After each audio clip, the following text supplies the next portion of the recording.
Hey guys, welcome back to the channel. आज का हमारा टॉपिक है व्हाट इज़ फंडामेंटल एनालिसिस।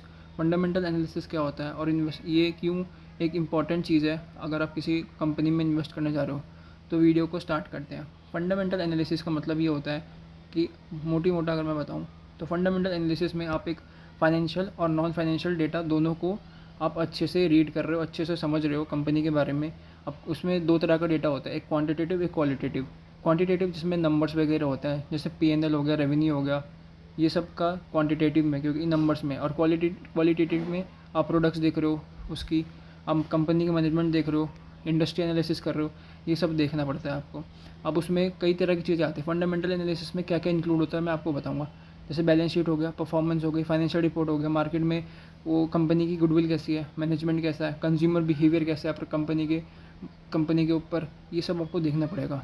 अब मैं आपको इसमें क्या क्या आता है वो बताता हूँ। अब आपको जब भी कभी फंडामेंटल एनालिसिस करोगे किसी भी कंपनी का, तो उसमें आप इकोनॉमिक कंडीशन देखोगे। इकोनॉमिक कंडीशंस जैसे इंटरेस्ट रेट, इन्फ्लेशन रेट, ये सब कैसा चल रहा है, ये आपको देखना पड़ेगा।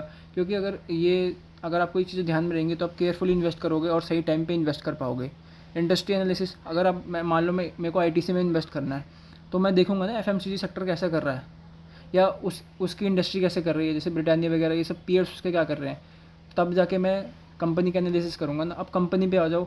अब जब कंपनी का एनालिसिस कर रहे हो तो आप अर्निंग्स देखोगे, फाइनेंशियल रेशियोज देखोगे, जैसे P ratio, PB ratio, EPS, ये सब देखोगे।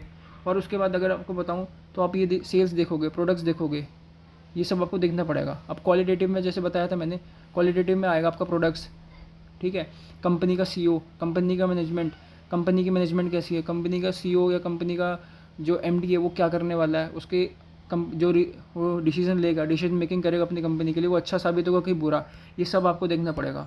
ये सब आता है फंडामेंटल एनालिसिस में। अगली वीडियो में मैं आपको बताऊंगा कि पीएनएल कैसे देखना होता है, रेशियोज़ कैसे देखनी होती है, कंपनी को एनालिसिस कैसे करना होता है, कंपनी की एनुअल रिपोर्ट्स कहाँ से निकालनी है।